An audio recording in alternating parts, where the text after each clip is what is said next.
Isso. Vamos lá, meus irmãos, vamos lá, começando aqui nossa 11ª aula de Antropologia, Pneumatologia, sendo que hoje é a nossa 6ª aula de Pneumatologia. Então, hoje nós fechamos aqui esse módulo, né, de Teologia Sistemática 4, né, que compõe tanto a matéria de Antropologia quanto de Pneumatologia. Já oramos como é costume, mais uma vez, boa noite, graça e paz. Boa noite, graça e paz. Boa noite, graça e paz. Boa noite, graças a paz. Boa noite, graças a Deus. Trabalhamos aqui alguns módulos sobre antropologia. Hoje vamos estar trabalhando no nosso 6º módulo de pneumatologia e, como há pouco eu mencionei com vocês, principalmente pneumatologia, apenas arranhamos no assunto, não é verdade, irmãos? Se ficássemos aqui mais 10 módulos, ainda teríamos coisa para aprender, para ler, para discutir, para debater, né? Porque o assunto sobre o Espírito Santo é tão rico, tão maravilhoso e, ao mesmo tempo, difícil, né? E precisamos de admitir que ele é difícil. Podem ver que a igreja cristã, ela não se divide tanto quanto ao Pai, nem quanto ao Filho, mas principalmente sobre o Espírito Santo. Então, é um tema difícil, mas, ao mesmo tempo, creio que os irmãos aprenderam aqui algumas coisas, tá bom? Então, hoje a gente vai trabalhar de forma, eu diria, um pouco mais concentrada no capítulo 52 e no 53 do nosso querido irmão Gruden. Esses dois capítulos, eles falam sobre os dons espirituais, os dons do Espírito Santo. Não dará tempo de trabalharmos sobre o capítulo 17, que é os milagres, e pode ver que o Gruden coloca os milagres dentro da doutrina de Deus, que de fato todo milagre quem faz é Deus. E os dons foram dados a nós pelo Espírito Santo, mas a Trindade trabalha o tempo todo junto, a gente sabe disso. Então, hoje a gente vai falar um pouco mais sobre os dons, propriamente dito. E é curioso também que o nosso irmão Gruden coloca o capítulo de número 52 e 53 dentro da parte da doutrina da igreja, como na última aula eu expliquei. Porque, de fato, os dons, ele é algo que Deus nos concede, como cita Efésios, para o aperfeiçoamento dos santos. Ou como Paulo ensina em Corinto, né? O dom, ele é dado para nós para que a gente sirva a igreja local e que, por meio desse serviço em amor, nós venhamos de causar impactos na igreja, tá bom? Então, né, já oramos, vamos agora iniciar, vamos ler um texto bíblico. Quero lembrar a todos vocês que as nossas aulas são gravadas para que vocês possam continuar assistindo e reaprendendo sobre os temas. Gravamos também porque os alunos em EAD utilizarão dessas matérias, porque essas aulas serão parte do currículo dos alunos em EAD, e gravamos também para abençoar o maior número de pessoas onde quer que essas aulas cheguem. Tá bom, meus irmãos? Vamos ler um texto que está em João 14, 26. Evangelho de João, capítulo de número 14, versículo de número 26. O Evangelho de João é um evangelho diferente um pouco no que se diz respeito na sua proposta.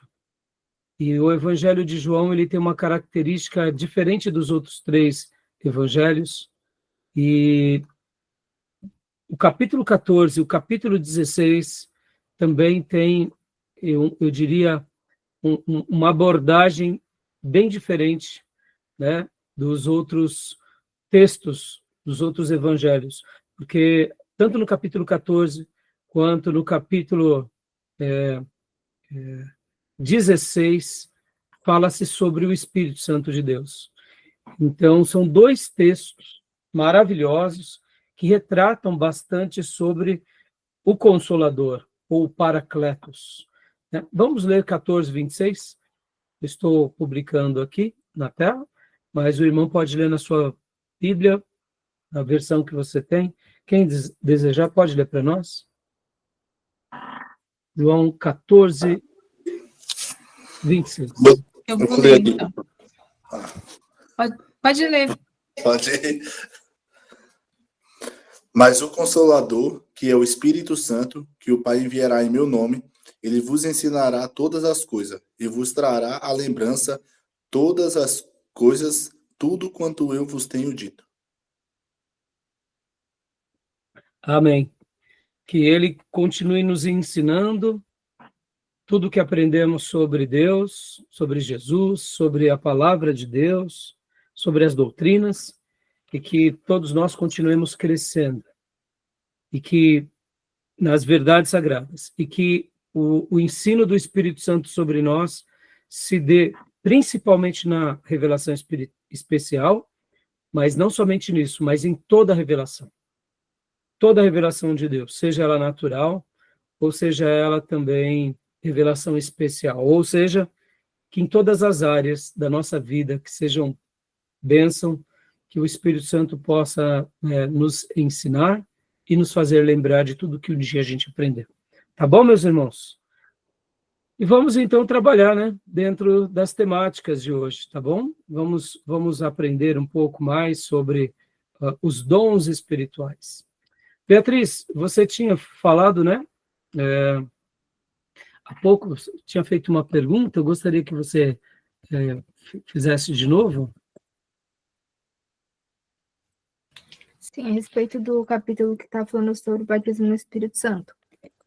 Tanto o Gruden, né, quanto o pastor Nicodemos vai falar, que ele acaba falando que não é nem a conversão, nem o dom de línguas, nem uma outra experiência. Então, afinal, o que seria o batismo no Espírito Santo? Não é nenhuma dessas três coisas. Porque como ele coloca que é bem no início, dá a entender que seria praticamente o mesmo que a conversão, mas não é. Joia. Então, realmente, irmãos, vocês entenderam bem a pergunta da Beatriz? Alguns pastores, né, Beatriz, colocam que o batismo com o Espírito Santo não é nem a conversão, né? Não é nem uma experiência depois. Então, o que seria, né? É isso? É isso mesmo? Algum irmão tem alguma dúvida ainda sobre essa questão, irmãos? Querem fazer mais alguma pergunta sobre isso? Então, vamos lá, vou tentar responder para vocês, irmãos. Olha, percebam uma coisa que é muito importante a gente lembrar. Enquanto Jesus estava aqui na Terra, ele recebeu o Espírito Santo, e ele então, agora, cheio do Espírito Santo, ia fazendo os sinais, ia fazendo as maravilhas, os milagres, pelo poder de Deus, para a glória do Pai. Olha que interessante essa fala.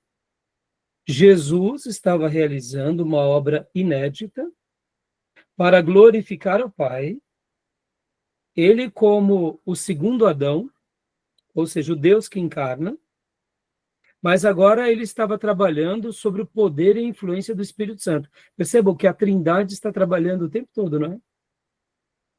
Jesus estava glorificando o Pai, cumprindo a vontade do Pai. Ele é Deus Filho, e debaixo do poder e da unção do Espírito Santo, ele realizava as obras de Deus. Naturalmente, os apóstolos e discípulos eram impactados pelo poder de Deus, eram visitados pela graça de Deus, glorificavam o Pai, glorificavam a Jesus, glorificavam o Espírito Santo, e de uma certa medida eles eram atingidos ou banhados pela glória de Deus. Até aí nenhum problema, porque o próprio Deus estava aqui entre nós. Então o Espírito Santo ia sendo manifesto por meio de Jesus na vida de muitos. Porque o próprio Filho de Deus estava aqui, o próprio Deus Filho. Joia. Ele morre, cumpre todos os mandamentos de Deus, morre uma morte substitutiva, em lugar de todo o que nele cresce, resgata-nos, compra-nos, redime-nos, e agora é elevado aos céus, fica à direita do Pai, e agora o próprio Jesus derrama o Espírito Santo sobre quem? Sobre essa igreja recém-criada. E agora o Espírito Santo, então, vem sobre aqueles que já tinham o Espírito Santo e agora passam por essa experiência. E aí, então, vamos assim dizer, começa a história do Novo Testamento. E aí é onde entra Atos 2, Atos 8, Atos 10, né? E os demais textos de Atos, Atos ali em Éfeso. Então, o Espírito Santo também vai sendo confirmado em todos os cristãos espalhados em qualquer lugar. Essa igreja agora, na direção do Espírito Santo, ela vai sendo ministrada pelos apóstolos, a revelação de Deus vai acontecendo, e era uma coisa comum entre todos eles, que agora o Espírito Santo estava sobre eles. Então, percebam, no Novo Testamento tem esse corte, no Novo Testamento tem o aparecimento do Deus Filho e o derramar do Deus Espírito Santo. Então, nós vemos dois ministérios em especial. O ministério do Filho, que termina na morte e na ressurreição e na ascensão, e aí começa agora o ministério do Espírito Santo. E é nessa igreja que o ministério do Espírito Santo começa e se perpetua. A grande confusão que é feita, geralmente, não é por aquilo que a Bíblia registra, mas é pelas nossas defesas, eu diria, um pouco envesada. Os tradicionais, de uma forma geral, vão dizer que nós já temos o Espírito Santo e fomos batizados no Espírito Santo. E vai ter base bíblica para isso, porque não há conversão sem o Espírito Santo. Os pentecostais vão dizer que os tradicionais não creem no Espírito Santo. De outra forma, vão dizer que eles negam o Espírito Santo, que não é verdade. Mas os pentecostais vão dizer, você precisa de ter uma segunda experiência agora com o Espírito Santo. E buscam só a experiência.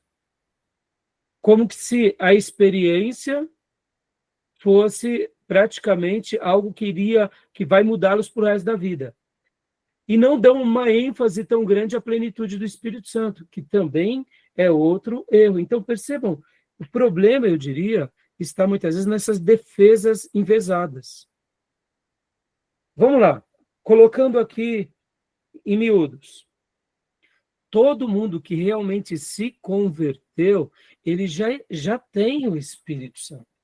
Agora, não é o fato de eu já ter o Espírito Santo que eu não possa, na minha caminhada, ter experiências com ele. E essa que é a questão. Por isso que eu gosto de dizer o seguinte, todo cristão que realmente se converteu verdadeiramente já tem o Espírito Santo. No entanto, ele, na sua caminhada, segundo os desígnios e vontade de Deus, ele vai ter experiências com Deus. E olha só que interessante é isso, irmãos, isso é muito interessante. Quer ver o dilema nosso? Vocês vão entender perfeitamente. Nós vivemos o dilema do já e o ainda não.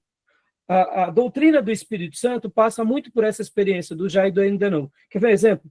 Se eu perguntar para vocês aqui, sem medo de errar, vocês já são salvos? Vocês já sentem a eternidade na vida de vocês? Ou parte da eternidade? Um crente que está firmado na graça sente, na verdade, a salvação já me atingiu. A salvação já me atingiu. Nós já somos salvos. Mas nós já estamos na eternidade? Ainda não. Diga, Júnior, o que você ia falar? João 5:24. Tem a vida eterna. Já temos a vida eterna, mas eu digo, nós já temos a vida eterna plenamente? Ainda não. Não, é como você está indo para uma viagem, já está tudo pago. Exato. Nós estamos no caminho, né, Júnior? Está pago. Está pago, a passagem está comprada e você já está dentro, né, do veículo, do navio, do avião, do foguete, né, seja da arca. Nós já estamos lá, mas ainda não chegamos lá. Sim. Percebam. Não se concretizou, não se concretizou. Né? Exato. A experiência com o Espírito Santo, na minha concepção, as brigas seriam melhor entendidas em cima desse já ainda não. Todo crente lavado e remido no sangue do Cordeiro, ele já tem o Espírito Santo. A regeneração, né? Ele já está, sim, sendo alvo do Espírito Santo na vida dele. No entanto, uns de uma forma e outros de outra forma, vão compreender essa obra na caminhada. Vão ser impactados de formas diferentes. O pentecostal, no momento em que ele foi visitado de forma, eu diria, especial, ele fala, fui batizado com o Espírito Santo. Mas, na realidade, ele já tinha sido, eu diria, incorporado no mundo do Espírito, nas águas do Espírito. Ele só não tinha notado isso na sua vida. Ou seja, ele já é do reino dos céus, mas ele não tinha tido essa experiência mais dramática. Então, no momento em que um pentecostal tem a experiência, hoje, nos nossos dias, ele fala, fui batizado. Para o tradicional piedoso, é como se ele dissesse assim, não, eu já sou de Deus, é que Deus me presenteou com uma visitação. Percebam, são termos diferentes.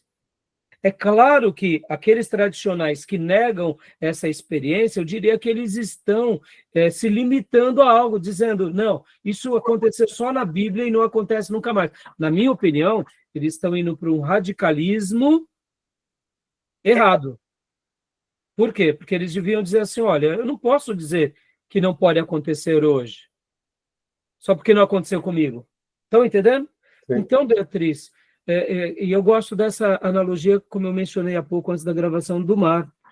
Quando uma pessoa nunca viu o mar, como acontece, eu sei que é difícil, mas tem gente que nunca viu o mar, a não ser por foto, por TV, filme, e quando ele vê o mar pela primeira vez, ele sente o cheiro, pisa na areia, e molha os pés, ele fica assim, que nem uma criancinha, porque a experiência com o mar é muito legal. Na minha concepção, o que é quando nós nos convertemos, nós já colocamos os nossos pés nas águas sagradas. Ou seja, já estamos conectados com todas as águas divinas. Agora, em algum momento, esse filho de Deus, ele fala, não, eu quero mais. E aí ele entra mar adentro. E aí ele conhece coisas mais lindas. Ele nada, ele faz mergulho. Ou seja, o que seria o batismo, então? Traduzindo, seriam essas experiências mais inusitadas, mais profundas, mais dramáticas. Enquanto outros estão felizes só de molharem os pés ou a canela, outros não querem, outros querem nadar nos rios de Deus. Então, eu diria que o que é o batismo com o Espírito Santo? Ele se resume na seguinte palavra: quando nos convertemos, verdadeiramente já fomos batizados. Já estamos nele. No entanto, quanto mais eu cresço em piedade e santidade, e algum momento da caminhada, Deus se revela a mim. Deus me visita. Deus me usa. A glória de Deus é manifesta. A minha vida, a minha alma, mente, corpo, passa por experiências sobrenaturais. E ali eu posso dizer que essa pessoa experimentou o que é a plenitude. Agora, essa plenitude também não é somente um exercício unilateral, para uma vez e para nunca mais. É como a gente aprendeu com o Stott na aula passada. Deve ser uma constante para a vida toda. Ou seja, eu hoje passei por um milagre, amanhã eu quero uma nova experiência, depois da manhã eu quero outra coisa, e assim a gente vai tendo essa experiência com o sobrenatural, e o sobrenatural passa a ser algo normal na nossa vida. Então percebam que eu, particularmente, sou muito resolvido nisso. O irmão que busca essa segunda experiência, eu incentivo mesmo. Não, meu irmão, busque, porque, irmão, é experiência com Deus. E aí, quando ele tem a sua segunda experiência, realmente passou por uma experiência calorada, emocionante, transformadora, aí eu falo, continue nessa plenitude e tenha mais experiências. Por quê? Porque essa foi, vamos dizer assim, né? Essa foi a primeira de muitas outras que virão. Então, ao mesmo tempo, dizer que os irmãos não podem ter essa experiência é negar o texto sagrado, porque no Novo Testamento, em Atos, nossos irmãos tiveram essa experiência. E aí onde eu digo, Deus deseja que tenhamos essa experiência. Eu separei aqui o material até para fazer um adendo aqui para vocês, e eu vou até aproveitar esse momento introdutório para ler para vocês. Muitos irmãos que dizem que os dons cessaram, eles vão dizer que o livro de Atos ele não é normativo. O livro de Atos é um livro histórico que registra apenas aqueles acontecimentos que não se repetem nunca mais. Eu não acredito nisso. Para mim, o livro de Atos dos Apóstolos ele é normativo. Por quê? Porque se fosse o contrário, o próprio texto sagrado teria revelado. Pastor, por que o senhor está dizendo isso? É simples, meus irmãos. Lucas que escreve Atos. E Lucas também que escreve o Evangelho de Lucas. Ora, quando ele escreve as duas cartas, são a mesma tônica, ou seja, o autor aqui, guiado pelo Espírito Santo, não disse assim, ó, aqui é um registro histórico que aconteceu uma única vez, que não acontece nunca mais. Ele não disse isso. Da mesma forma que ele escreve o Evangelho de Lucas, mostrando a importância e as normas do Evangelho para todo filho de Deus para sempre, Atos é a continuação de Lucas. É bem simples. Então, se Deus quis se revelar para nós por meio das suas escrituras, tudo que está em todos os textos das escrituras, sejam livros históricos, poéticos, sapienciais, sejam livros de leis, Pentateuco, sejam cartas, sejam epístolas, sejam cartas pastorais, sejam livros de profecia e revelação, tudo é normativo. Para que uma pessoa possa entender as Escrituras, basta uma básica hermenêutica que ele vai compreender naturalmente em todos esses textos. Então, na minha concepção, fragmentar isso literalmente provocar, né, vamos dizer assim, uma inferioridade. Quer ver outra coisa? Se eu, por exemplo, quando eu inferiorizo o livro de Atos, eu estou inferiorizando a principal pessoa e expoente do livro de Atos, que é o Espírito Santo. Ora, nós não podemos fazer isso. E vocês vão se recordar que Jesus, certa ocasião, ensinando seus apóstolos, disse, olha, quando um filho pede pão, o pai não dá pedra. Quando o filho pede peixe, o pai não dá serpente. Quanto mais vocês pedirem ao Pai o Espírito Santo. Percebam, Jesus estava nos ensinando a orar ao Pai pedindo o Espírito Santo sempre. Logo, todos os filhos de Deus, em todos os tempos, do Novo Testamento, a última alma que será viva nessa terra, antes do grande julgamento de Deus na terra, todos nós devemos orar pedindo o Espírito Santo de Deus sobre nós. Ora, então os registros de Atos só é um modelo para as suas igrejas de todos os tempos. Por isso que eu, particularmente, acredito que Atos é normativo, sim, e que nós devemos, sim, orar pedindo o Espírito Santo sobre nós. Então, assim, mas e aí, pastor? E aí que nenhum problema. Todo filho de Deus tem o Espírito Santo. A grande pergunta não é se ele tem o Espírito Santo, é se ele está cheio do Espírito Santo. Aí, essa é a pergunta. Ter o Espírito Santo é uma coisa, remete à ideia de molhar os pés nas águas dos mares de Deus. Ser cheio do Espírito Santo significa mergulhar nesses mares, conhecer esses mares, conhecer as profundidades, conhecer essas variedades. Irmãos, pode ser uma analogia simplória, mas eu não sei se vocês conhecem Santa Catarina, né? Mas Santa Catarina é curioso, porque principalmente a ilha de Florianópolis. Eu tive a honra e o prazer de conhecer Florianópolis. E Florianópolis, a variedade de praias que tem em Florianópolis, quem conhece aqui Florianópolis? Não? Tem uma variedade incrível de praias lá em Florianópolis. É maravilhoso. Quem um dia puder vai conhecer. Eu não recordo agora, mas é coisa de 20, 30 praias. Né? Se você vai passar uma semana em Florianópolis, você conhece 5, 6 praias. Mas é lindo. E tem uma praia, que é a praia de Joaquina. Você conhece, Júnior? Florianópolis? Conheço. A praia de Joaquina, ela tem Uba, um diferencial muito curioso, além das ondas, que é uma praia, obrigado, limpa, né? é uma praia, não, todas as praias lá são maravilhosas, né, Júnior? Pô, são boas lá. Tem muito argentino lá, muito uruguai. Isso.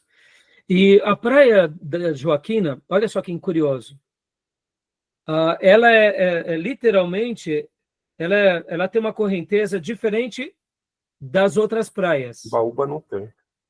Então, essa eu não conheci.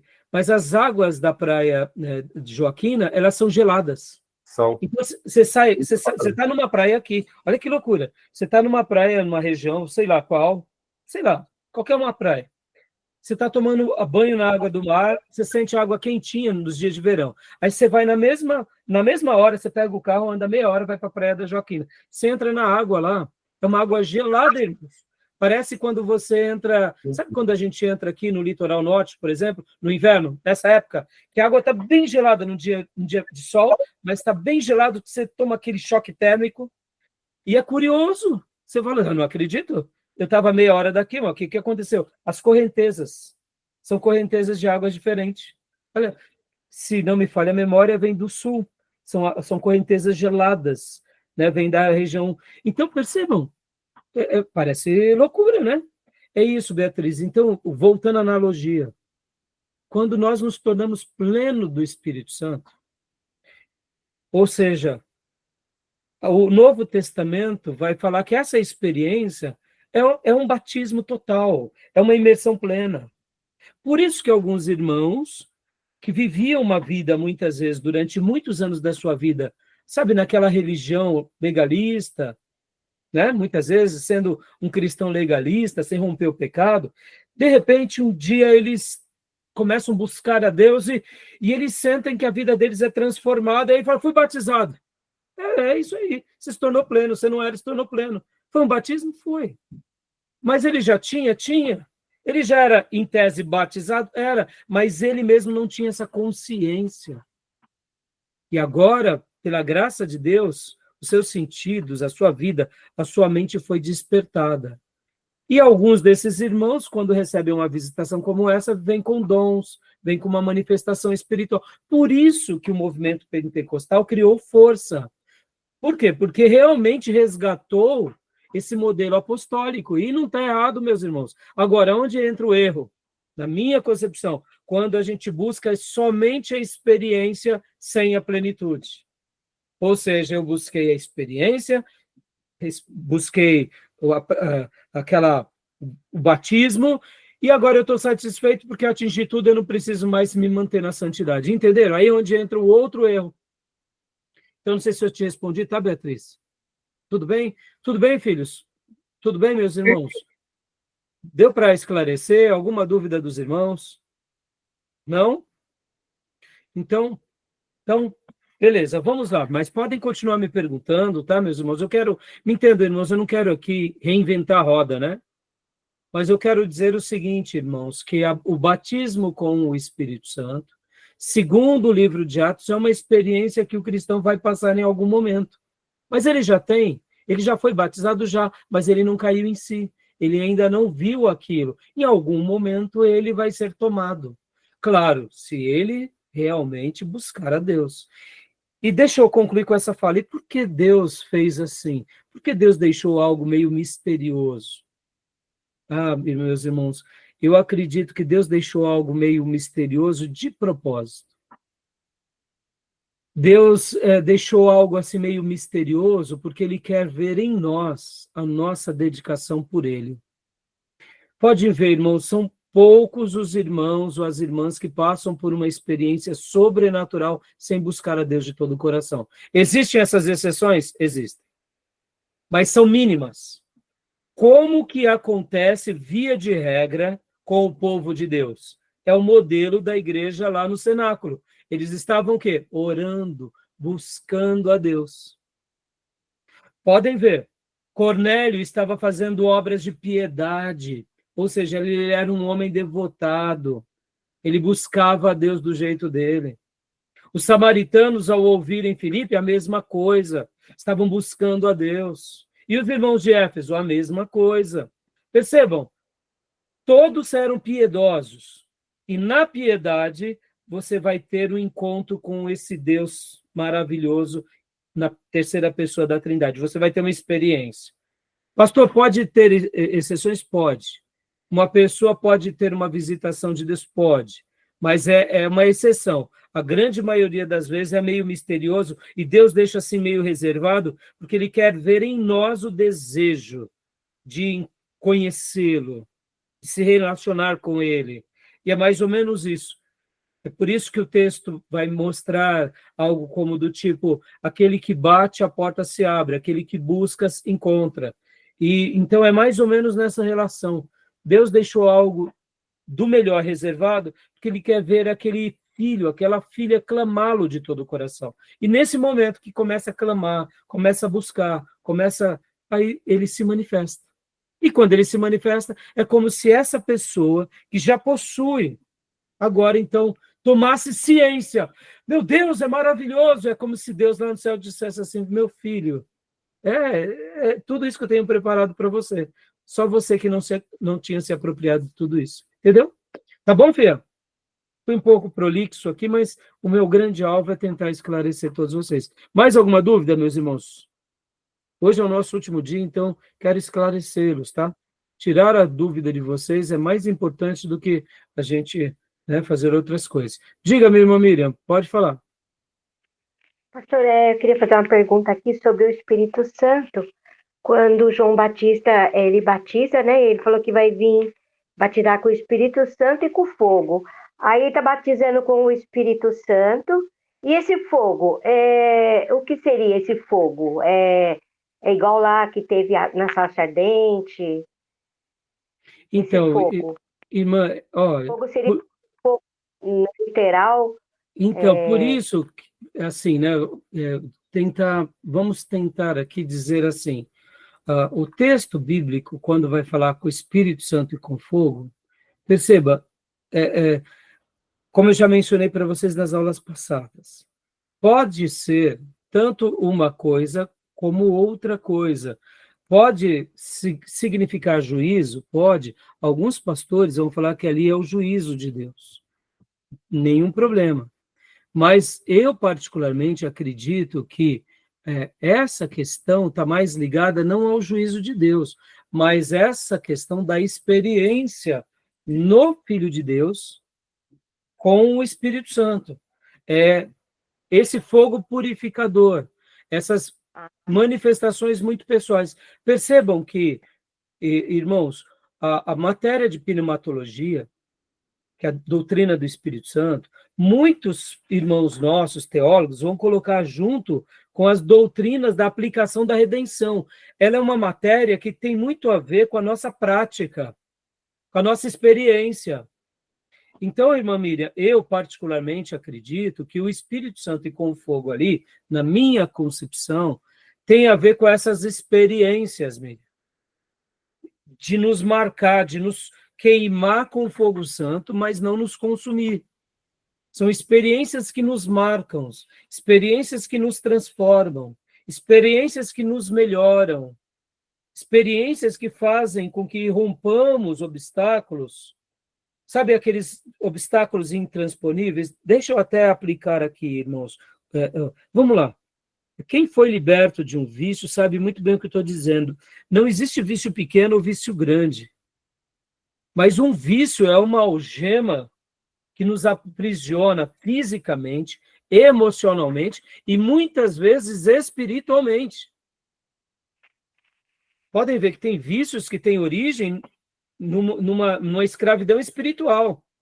Peguemos aqui, por exemplo, pecados, por exemplo, na promiscuidade. Vocês já ouviram muitas vezes, né, que dentro do espiritismo existe, né, uma entidade chamada pombagira. Irmãos, parece bobeira, mas dentro da sexualidade, assim como dentro dos vícios, os demônios trabalham muito grande dentro dessas questões. E tem vezes que, antes de ser uma dependência fisiológica, que pode ser, ela é uma dependência espiritual. ali por causa de uma religião ou por causa de uma certa abertura que nós demos no mundo espiritual, a pessoa começa a ter práticas pecaminosas e quando vai ver está escravizado e não consegue se desvencilhar. Então, quem já passou por alguma libertação espiritual sabe muito bem o que eu estou falando. Pode ver que essa é uma experiência que você tem. Você literalmente sente no seu espírito, na sua alma, no seu corpo, como que se Deus rompesse aquelas cadeias e aqueles grilhões. Perceba, quem realizou isso na nossa vida foi o Espírito Santo. Expulsando quem? Toda aquela legião maligna, se havia no mundo espiritual, se não no mundo espiritual, na mente, nas ideias, ou se não no físico mesmo, uma dependência química, por exemplo. Então, seja como for, percebam que uma libertação, ela tem muito a ver com essa questão da nossa prática. E por isso que, agora, virando a página, irmã, e vou respondendo a Miriam. Miriam, quando fala com o Espírito Santo e com fogo, Miriam, tem a ver essa experiência real com o Espírito Santo, com a terceira pessoa da Trindade, sentindo esse fogo purificador, Miriam. Sabe aquelas coisas que outrora não conseguíamos romper, que Deus nos ajuda? É uma experiência purificadora, libertadora. Então, o fogo de Deus, na minha concepção, é esse que nos purifica na semelhança do ouro no crisol. Porque o maçarico divino, que é um fogo santo, mas é um fogo que não nos condena, mas nos purifica, ele vai tirando as impurezas de nós. E eu não sei se vocês sabem, meus irmãos, que o ourives, quando ele está trabalhando tanto com o ouro quanto com a prata, sabe qual é o ponto ideal? Porque se o fogo for mais intenso do que há um equilíbrio no crisol. Quando o ourives está ali, né, separando as impurezas do ouro, se ele continuar pondo muito fogo, o ouro ou a prata viram pó. Ela é consumida pelo fogo. Sabe como que o ourives, sempre desde a antiguidade, chegava ao ponto perfeito? Quando ele conseguia ver o seu próprio rosto. O ouro, aquele metal, ele começa a espelhar. No momento que ele está espelhando, as impurezas saíram, fica só a liga metálica mesmo ali. No momento que está espelhando, é o ponto exato. Aí eu te pergunto, o fogo de Deus, quando cai sobre nós, ele nos purifica, ele arranca todas as impurezas. E o que espelha? O que reluz de nós? É a nossa virtude? Não, é a glória de Deus. Se estamos sendo purificados, quem está sendo reluzido em nós é o próprio Deus que nos purifica. Pode ver, se Deus me purificou e eu me vanglorio, eu estou dando glória para mim. Mas no momento em que Deus derrama sobre mim o fogo purificador, é a glória para Ele. Então perceba, essa é a linguagem que eu faço, entendeu, Miriam? Então, assim, o batismo com o Espírito Santo tem a ver com isso, essa capacidade sobrenatural, esse poder de Deus que é derramado sobre nós, que nos purifica, que nos aproxima de Deus, que nos livra desse mundo. Última coisa, irmãos, esse mundo, ele é muito forte, os apetites dele, o dinheiro, a fama. Irmãos, resistir a tudo isso só pelo poder do Espírito Santo. Só pela graça de Deus. Ou seja, se nós não tomarmos cuidado, mesmo depois de muito experimentados, a gente vai se enveredando para esse mundo caído. Então, na minha concepção, o fogo santo que nos purifica, que é esse batismo com o Espírito Santo, ele é de poder, é de capacitação para o serviço, é tudo isso, mas é de purificação, Miriam. Entendeu, Miriam? Tá bom? Tudo bem? Obrigada, pastor. Nada. Tudo Então bem. vamos lá, vamos para os livros, textos aqui, meus irmãos. Eu quero compartilhar aqui com vocês agora, né? Quero compartilhar com vocês o material do slide do Gruden, para a gente prosseguir. E hoje, irmãos, não vai dar tempo de lermos, né, o livro. São muitas páginas do capítulo 52 e 53. Nós ficaremos nos slides e no resumo, tá bom? Então vamos lá para o resumo. O resumo do Gruden.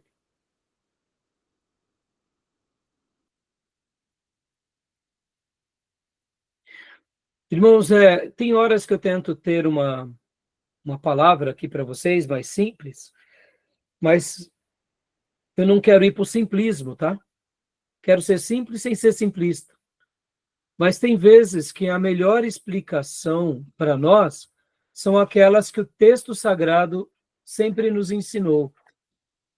Ou seja, meus irmãos, mesmo que a nossa teologia tenha terminologias bem rebuscadas, deixemos o texto bíblico falar, tá bom? Vamos deixar o texto bíblico falar. O Senhor nos disse para que pedíssemos ao Pai o Espírito Santo. Acabou. Peçam e creiam que vocês receberão. E depois compartilhem os testemunhos. Por quê? Porque eu acredito que o Espírito Santo ele vai ser derramado sobre a nossa vida sempre. Assim como houve o cumprimento em Joel, lá em Atos 2, aquela profecia de Joel que se cumpre em Atos 2, continua sendo derramado sobre nós hoje. Os nossos sentidos são tocados, os nossos ouvidos, a nossa visão, a nossa boca, e o Espírito Santo vai sendo derramado sobre toda a carne. Eu acredito nisso, meus irmãos. Eu acredito que quando eu ensino à igreja, a vocês, aqueles que Deus deu para que eu pudesse servir, que eles vão receber o Espírito Santo, não por causa de mim, mas por causa da promessa. E por isso prego, por isso creio e por isso peço por mim. Porque eu amo deixar a Bíblia falar. Porque toda vez que eu acredito naquilo que Deus disse, eu estou me abrindo às promessas de Deus. Mesmo que isso pareça ser muito simples, é simples, mas não é simplório. Simplório é dizer, creia nisso porque creia. Não, é dizer, o texto sagrado nos prometeu. O texto sagrado disse que não haveria diferença entre gênero, idade, tipo social. Pelo contrário, Joel 2 e Atos, e todo o livro de Atos vai falar que o Espírito Santo é derramado sobre toda a carne. E nós estamos vivendo na dispensação do Espírito Santo. Ponto final. Então, peçam para Deus experiências. Sejam humildes quando tê-las. E acreditem sim que todo aquele que um dia se converteu de todo o coração, ele já tem o Espírito Santo. Mesmo que ele não saiba tudo que ele tem, eu compararia a um novo convertido a um filho de um príncipe. Né? Um filho de um príncipe. Ele não sabe o que é ser um príncipe. Ele é só um filho de um príncipe, ele nasceu no castelo. O novo convertido é esse filho do príncipe. Ele nasce num berço lindo, ele cresce entre a realeza, mas é uma criança. E quando ele for crescendo, caindo em si, ele vai entender, meu Deus, o meu pai é o rei, eu sou um príncipe, eu tenho esse castelo, entendeu? A plenitude do Espírito Santo é essa consciência. Alguns vão chegar mais para frente, alguns vão talvez mais cedo amadurecer, dizendo, eu sou um príncipe, eu sou uma princesa. Outros vai só descobrir depois da juventude, entendeu? Então, eu faria essa comparação, tá bom? Diga, Júnior. Essa experiência aí da conversão, de ter o Espírito Santo e receber a experiência do batismo do Espírito Santo como uma experiência posterior à conversão, mas tem aquele momento, tem registrado em Atos lá, que a coisa acontece simultânea, né? Simultânea. Recebe lá o Espírito Santo, tanto é que eles são batizados na água depois, que Pedro fala lá. Cornélio é o exemplo, né? Ele antes de ser batizado nas águas, né, Júnior? Em Atos mesmo, quando tá ali, todos ali, orando, e muita gente se converte ali, eles recebem o Espírito Santo naquele momento. Sim. Então, a conversão com o Espírito Santo e com aquela experiência secundária que fala que é o batismo com o Espírito Santo. Sim, o que nós não podemos, né, Júnior, é colocar dentro de uma caixa. É assim e pronto. Deus ele vai fazer como ele quer. Por isso que o movimento tradicional radical, na minha opinião, peca, e o movimento pentecostal radical também peca. Eu acho que os dois se completam. Sim. Né? Eles se harmonizam. Quando há maturidade de falar, não, realmente, Deus, como o Júnior falou, Cornélio é o grande exemplo. Ele recebeu o batismo com o Espírito Santo antes do batismo com as águas. Em outras palavras, ele facilitou a vida de Pedro, né? É. Porque Pedro, no momento em que voltou para dar relatório, todo mundo já estava criticando Pedro, mas Pedro disse, ora, se Deus quis batizá-lo com o Espírito Santo, quem sou eu para impedir a água? Verdade. Você entende, irmãos? E aqui, mais uma coisa sobre a experiência. Irmão, por isso que a gente não pode dizer que fulano de tal é um herético, Beltrano é um herético. De repente ele está tendo experiências. O problema é que muitas igrejas, por serem rasas na doutrina, eles têm uma experiência e aquela experiência vira doutrina. Isso que é o problema. Mas dizer também que não foi Deus quem trabalhou ali, não é verdade. Já Paulo tem diferença, né? Que Paulo ele tem a conversão em Damasco e os sinais que nossos irmãos cristãos acreditam que é a segunda experiência acontece com Paulo depois.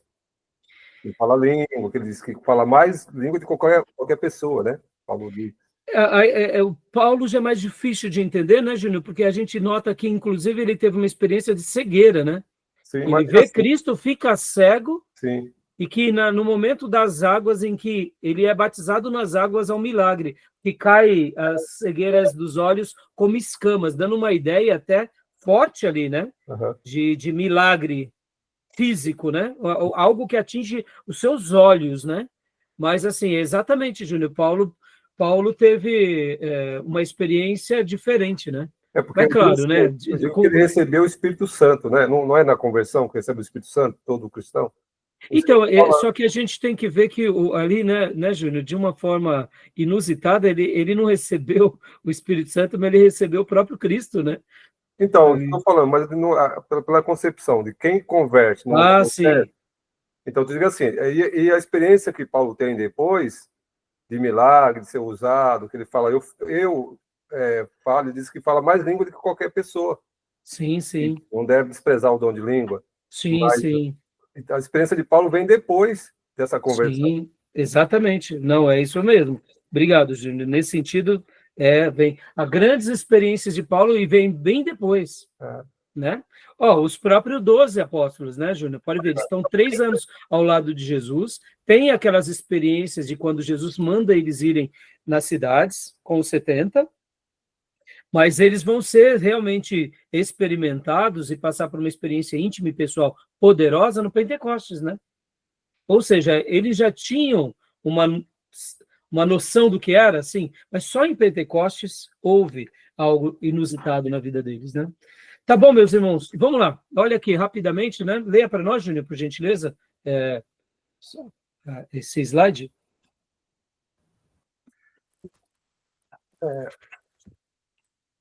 Os dons do Espírito Santo. Dom espiritual é qualquer talento potencializado pelo Espírito Santo e usado no ministério da igreja. Wayne Grudem. Joia. E aqui vários textos bíblicos, né? Olha, dom espiritual é qualquer talento potencializado pelo Espírito Santo. Eu não gosto muito dessa definição dele, tá? Eu gosto das definições mais objetivas, né? Eu gosto de distinguir que talento é uma coisa e dom espiritual é outra coisa. Porque aí ele generaliza, né?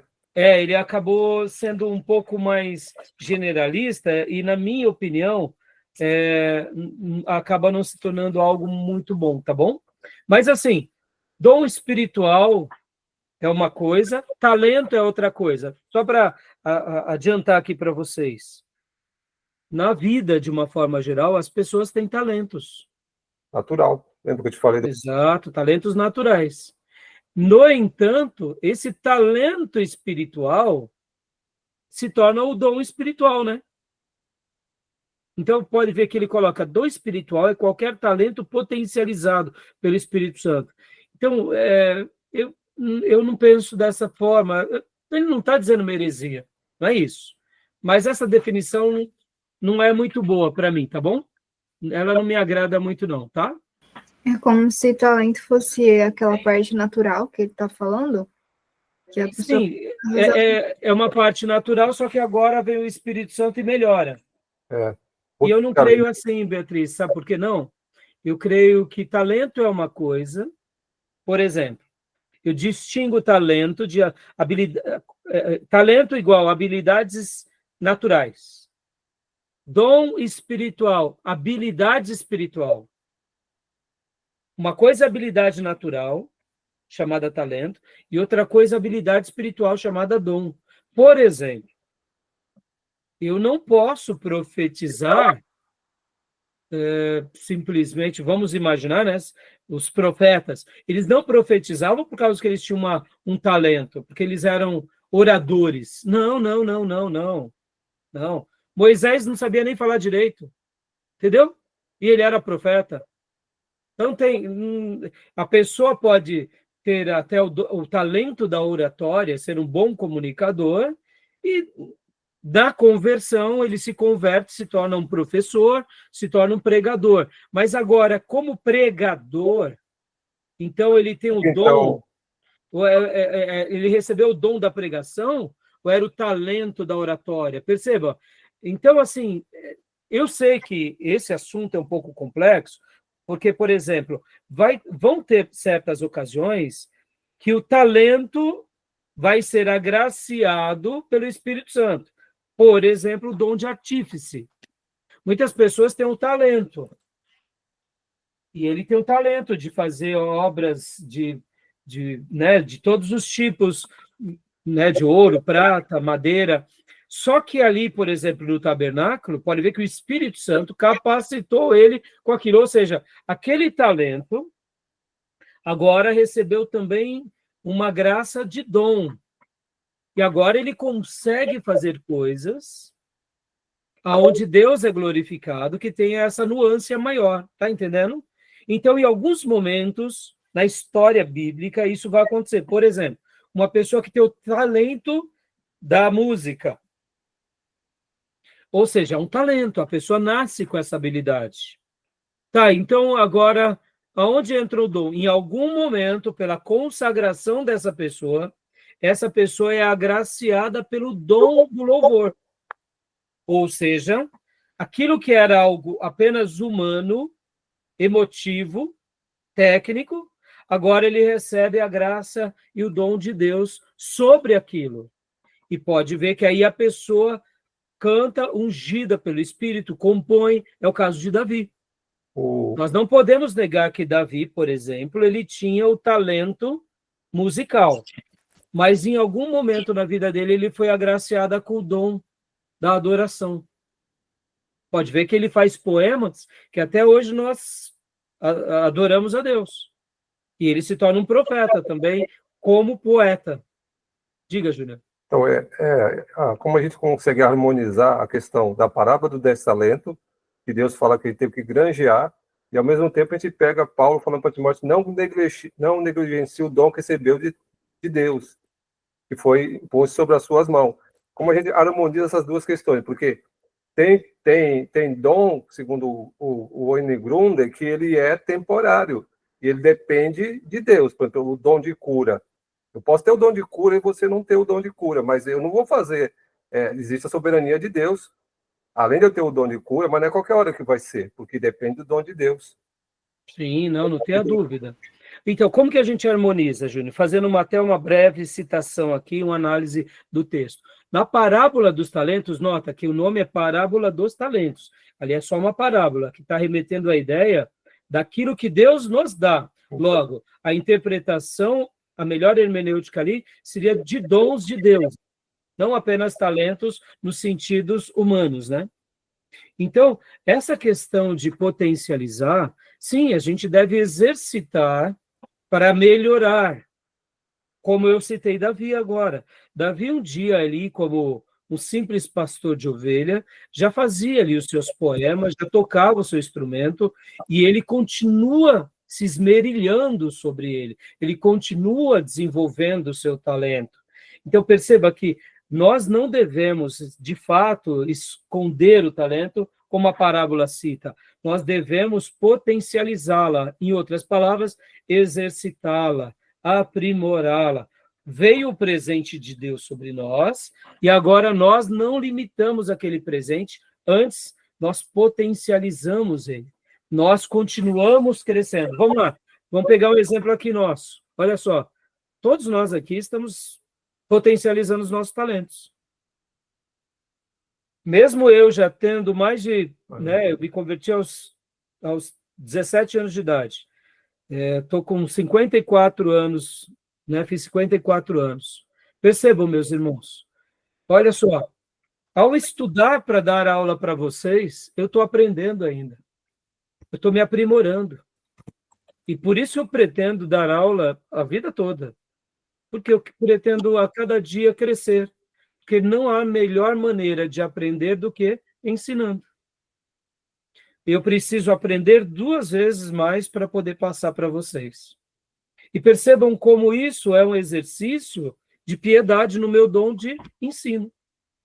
No momento em que eu me dedico a aprender para passar para vocês, estou pegando aquele meu dom e estou potencializando ele para servir melhor. Vocês aqui, como alunos, ou seja, vocês estão querendo aprender mais para servir.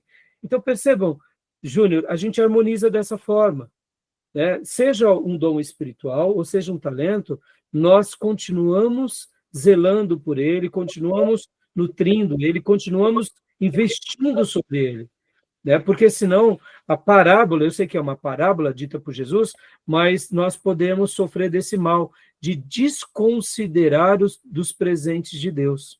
Ou seja, Deus me deu um talento e eu coloco aquilo em segundo e em terceiro plano e vou buscar outras coisas na vida. Então, na realidade, eu acho que essa é a harmonia, entendeu? Respondeu, Júnior? Ah, sim. É? É porque eu acho que o dom está mais ligado à questão espiritual, o talento está mais ligado à habilidade mesmo. Sim, exatamente. Da Não pessoa. tenho dúvida. Não tenho dúvida. No entanto, Júnior, eu posso ter uma habilidade e Deus pode revesti-la com graça e unção. Eu posso ter uma habilidade musical, uma habilidade de ensino, uma habilidade de liderança, e em algum momento da caminhada cristã, o Senhor agora me reveste de unção naquela minha habilidade. E aí se mistura. E é por isso que alguns irmãos vão fazer definições que não grudem, porque na concepção deles as coisas acabam se misturando. Na minha concepção são coisas distintas, que em alguns momentos se misturam. Não todos os momentos, tá bom? Acho que o dom é mais distinto, acho que o dom é mais espiritual, aquilo que Deus capacita a gente. Exatamente. E agora, o talento, eu acho que... Porque tem muita gente que tem talento que nem é cristão. O cara é um bom matemático. É um... Quer ver um último exemplo, Júnior? O dom pastoral, Júnior. Nós não, perceba, o tradicional, olha só que interessante, ele estuda para se tornar pastor, não é? Uhum. Na grande maioria. Eu acho que não é o correto. Você tem que estudar para se preparar para o ministério. Para quê? Para aquilo que o Espírito Santo de Deus te destinou.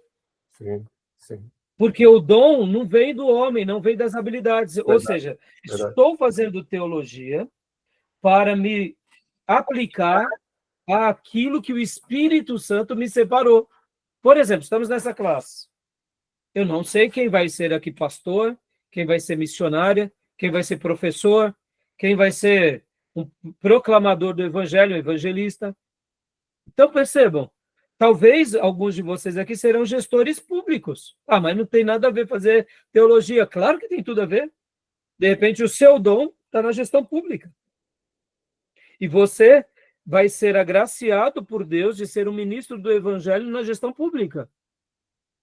E você vai precisar do quê? Do conhecimento bíblico para colocar a serviço o seu novo trabalho, o futuro trabalho, para a glória de Deus. Então, percebam, na minha concepção, o dom pastoral, ele é um dom, Deus dá para quem Ele quer. E agora, né, na concepção pentecostal, aí eu acho, né, avivada e pentecostal, a pessoa entende que tem o dom, ou o dom aflora, e aí ele vai buscar o preparo. Mas alguns tradicionais também notam que, olha, Deus está me separando para alguma coisa na igreja, não entendem muito bem e na caminhada descobrem. Então, percebam, as coisas elas vão se caminhando, né? Tem hora que a gente recebe o dom e busca se aperfeiçoar, e tem hora que a gente vai se aperfeiçoando e no meio do caminho Deus nos presenteia com o dom. É um mistério, irmãos, por isso que a vida da igreja é um grande mistério, tá bom? Ah, sim. Então, vamos só ler mais alguns slides para a gente ir para os próximos pontos, né? Leia para nós, Júnior. Opa. Ok. Os dons na história da salvação. Os dons na história da salvação. Antigo Testamento, atuação e profecia. Neemias, Números, né? Números 11, 29. Joel. Joel 2, 28, 29. Novo Testamento, cumprimento e atuação. 1 Coríntios 1, 7, 3. E aí outros textos, né? Não precisa ler não, Júnior. Ó, então, os dons na história da salvação. No Antigo Testamento havia uma atuação e havia a profecia, e no Novo Testamento houve o cumprimento e houve a atuação. E aí eu continuaria até colocando aqui a continuação. É óbvio, irmãos, como dons. A revelação está fechada, tá? Só mais esse slide, Júnior. Listas bíblicas dos dons. Em 1 Coríntios 12, de 8 a 10. Palavra de sabedoria, palavra de conhecimento, fé, dons de curar, milagre, profecia, discernimento de espírito, línguas, interpretação de línguas. Em 1 Coríntios 12, 28. Apóstolo, profeta, mestre, milagres, variedade de cura, socorro, administração, línguas. Então, paramos aqui por enquanto. Aqui ele só pegou algumas listas, né? Nós já vimos até no livro do Erickson, semana passada, e a gente sabe que tem outros textos, também romanos, que vai mencionar sobre os dons, Efésios, vai falar sobre os dons ministeriais, ou seja, alguns autores gostam de fechar a lista, né? Eu gosto de deixar a lista um pouco aberta, irmãos, porque não que a revelação continua sendo aberta, não é isso, mas para que a gente não limite o que Deus está fazendo entre nós, tá bom? Tudo bem até aí, meus irmãos? Tudo bem? Tranquilo? Alguma pergunta, alguma dúvida? Pode fazer a pergunta, Beatriz. Pastor, ainda nisso que o Júnior estava falando, eu percebi dois textos que o Gruden fala. Um é de Timóteo, que o Júnior citou, que ele fala para não enfraquecer os dons, só que depois ele vai falar de Romanos 11, que ele vai falar que os dons são irrevogáveis. Então, ao mesmo tempo ele está falando que é para a gente treinar os dons, e a entrada nisso que o Júnior também está falando, né, que tem dons que, por mais que a gente treinar, não depende da gente querer usar o dom. E ao mesmo tempo ele vai falar, até dar o exemplo de Sansão, né, que os dons são irrevogáveis. Então, em alguns casos, como por exemplo o povo de Deus, ele manteve porque tinha uma promessa com o povo. Em outros casos, como foi de Sansão, teve ali um apagar do Espírito Santo, né? Exatamente, filha. Quando a Bíblia nos incentiva a gente realmente zelar pelos dons, exercitar os dons, trabalhar os dons, é porque é como se Deus soubesse da nossa natureza indolente. Que muitas vezes a gente vê, por exemplo, né, as dificuldades que é o exercício de um dom, como é difícil exercitar certos dons. Então, a nossa tendência natural é o quê? É baixar a guarda. Falar, isso daqui dá muito trabalho. Eu estou exercitando, estou servindo aos irmãos na igreja, na família, na sociedade, é só pedrada. Eu recebi algo de Deus, para quê? Para sofrer tanto, né? Ora pelas provações, ora pela dificuldade mesmo do dom. Imagina, irmã, vamos pegar aqui, por exemplo, nos dias bíblicos, a dificuldade que era ser um profeta. Falar as coisas que as pessoas não querem ouvir, tomar pedrada em nome de Deus, você está querendo ajudar aquelas almas? Então, imagina, tem vezes que o dom, a gente recebe um dom, e aquele dom é um dom difícil para exercitar. Então, quando a Bíblia nos incentiva a trabalhar, não esquecer, não desprezar, é porque, de fato, é como Paulo falando a Timóteo, que o Júnior citou, que você lembrou. Timóteo era um jovem pastor, que estava ali do lado de Paulo, mas não era Paulo. Ele não tinha as credenciais de Paulo. Então, as pessoas olhavam ele como um pastorzinho, como um figurinha. Imagina você substituir o chefão. E aí, então vem Paulo para ele e fala, olha, não despreze. Faça o trabalho de um evangelista, mais ou menos que dizendo, você não é um evangelista, mas faça o teu papel. Zele, dedique-se, ensine, pregue a palavra. Né? Então, assim, perceba que nós precisamos dessas palavras sempre. E aqui, irmã, cuidar de uma igreja. A igreja tem muitos altos e baixos, filha.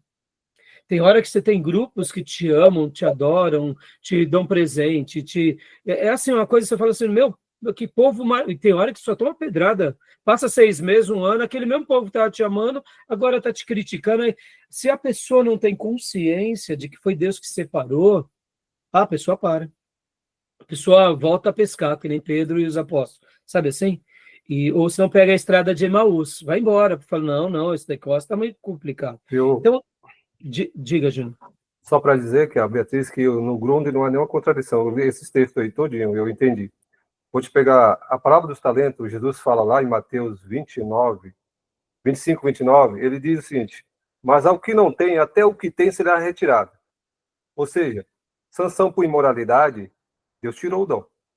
Deu em último momento, deu a força para ele para se vingar lá, daquele momento. Então, isso é claro. Por isso que falo, não negligencie o dom que está em ti. É nesse sentido, né? É. Então, assim, a ênfase é essa, né? Agora, vamos lá. Como você mencionou, Beatriz, os dons são irrevogáveis. E aqui, Júnior, não é que Deus tirou, né, o dom. O poder do Espírito Santo já não estava sendo mais manifesto. Sim, claro. O dom ficou adormecido. Olha que interessante, né, Beatriz e Júnior? A Bíblia vai mostrar que os dons são irrevogáveis. Agora, lembram, o Novo Testamento traz uma nuance maior. O Novo Testamento vai dizer que é possível entristecermos o Espírito Santo. O que Sansão fez durante muito tempo? Eu diria, Deus foi tão bondoso com Sansão, irmãos. Sansão flertava com o pecado o tempo todo. Quando a gente começa a ver a vida de Sansão logo de começo, ele já vai se casar ali com uma filisteia. Não era para ele ter se casado com uma filisteia. Ele era um juiz de Israel. Depois, ele mata o leão, nenhum problema, né? Mas ele vai pegar, olha só que dilema, hein? Ele vai pegar o mel que estava na carcaça do leão. Perceba, parece bobeira, talvez vocês nunca pensaram sobre isso. A gente fechar esse módulo aqui. Sansão era aquele crente que flertava com o pecado, chegando sempre na beirada do abismo o tempo todo. Em outras palavras, o orgulho dele ofuscava a unção de Deus na vida dele. Porque ele sabia que Deus era com ele, então ele abusava. Ele sabia que ele tinha uma promessa, que ele tinha um poder sobrenatural, e ele abusava. Quando ele pega, por exemplo, o mel que estava no leão, eu te pergunto, ele cometeu um pecado ali? Vocês já pararam para pensar? Ele era um nazireu, meus irmãos. Ele não podia pegar nada, ele não podia nem tocar em coisa morta. Aí eu pergunto, ele pegou em algo morto ou ele pegou em algo vivo? Ele pegou a colmeia que estava dentro do leão. Perceba, e ele gosta de... Ele faz até um enigma depois, né? Nazireu não podia tocar em morto, né? Exato, mas ele tocou no leão ou ele tocou nas abelhas? Perceba, ele gostava de ir na linha do abismo. E depois, com a própria Dalila, perceba, ele está ali deitado com uma outra filisteia, e ali ele não era casado com ela. E aí ela diz, os filisteus, ele tem o poder abusou, de uma né? vez, duas vezes, chega uma hora que ela arranca os cabelos, acaba ali o poder. Perceba, ele abusava da graça. Então, o dom é irrevogável, mas a presença do Espírito, que é santo, é manifesta na santidade. E ali ele abusou tanto da graça que uma hora o Espírito Santo se afastou dele. Por isso que a parábola fala, a força de expressão será tirada nesse sentido. É nesse sentido. É nesse sentido. Exatamente. Não vai mais Pode ver que é nesse sentido, Júnior, por isso que ele é uma parábola, né? Exato. Mas a pessoa... mas o fulano perdeu o dom de pastor. Não, o dom ele ainda tem. Mas, na realidade, está adormecido, porque lembra do pecado? Lembra da antropologia? Que é o pecado quem adormece o nosso espírito? Ou seja, o Espírito Santo de Deus já não tem mais acesso ao nosso espírito. Não porque ele não possa, mas porque nós o ofendemos. Entendeu, Pia? É nesse sentido. E, dentro dos irrevogáveis, a gente compreende melhor isso. O próprio Satanás ainda tem poder. Só que o poder que ele tem é para a glória de Deus ou é para a glória dele? Entenderam? Perceba, o dom pelo dom não diz muita coisa. Por isso que a plenitude do Espírito Santo se torna mais importante do que uma experiência. Dia, só concluindo, Júnior, um dia Lúcifer, lá no céu, teve muitas experiências. E ele nunca mais teve e nunca mais terá. Mas ele ainda tem poder. Então, o dom pelo dom não diz tudo, né? E pode ver que no dia do grande julgamento, disse Jesus, que o critério ali não são os dons, né? E não é nem o nome de Jesus, né? Pode ver. Em teu nome expulsamos demônios, em teu nome curamos. O critério ali é o quê? É seguir a Cristo de todo o coração, é amá-lo, é servi-lo, né? Tá bom? Diga, Júnior. Na verdade, a expressão ali que tem que ser usada é ficar inativo, né? Não é revogar, Exato. inativo. É ficar inativo. O pecado deixa o nosso dom inativo. Obrigado, Júnior. Exatamente. Tá bom? Beleza, minhas irmãs? A gente vai continuar aqui nos slides, né? E depois a gente vai mergulhar nos resumos, tá bom? Alguma pergunta a mais? E o que você falou bem aí também, né? Não adianta dizer, no teu nome eu fiz isso. Não, nunca conheci. Nunca vos conheci, né, Mas Júnior? assim, não andei contigo. Não, não é que andou comigo. Eu nunca te conheci. São declarações tão fortes, né, irmãos? Ixi. Percebam que ali a gente vê que a obediência é tudo. A obediência é mais do que a operosidade nos dons. Verdade. Andar com Deus, né? Andar com Deus, né?